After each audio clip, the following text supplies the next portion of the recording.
Saving money can be easy if you follow some simple steps. First, make a budget. Everything will be in the description.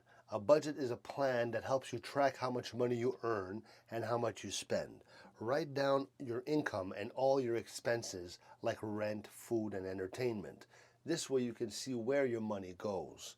Next, set savings goals. So you got to decide how much you want to save each month and for what purpose, like a vacation or a new gadget.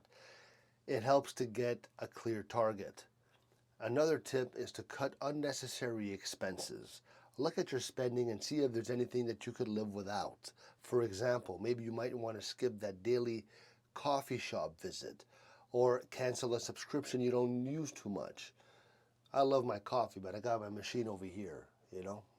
Also, try using cash for daily expenses. This can make you much more aware of how much you're spending. And when your cash is gone, you know it's time to stop. Finally, open a savings account if you don't have one and transfer money from there to a TFSA or a RSP account with compound interest. Over time, more money you have, the more you make.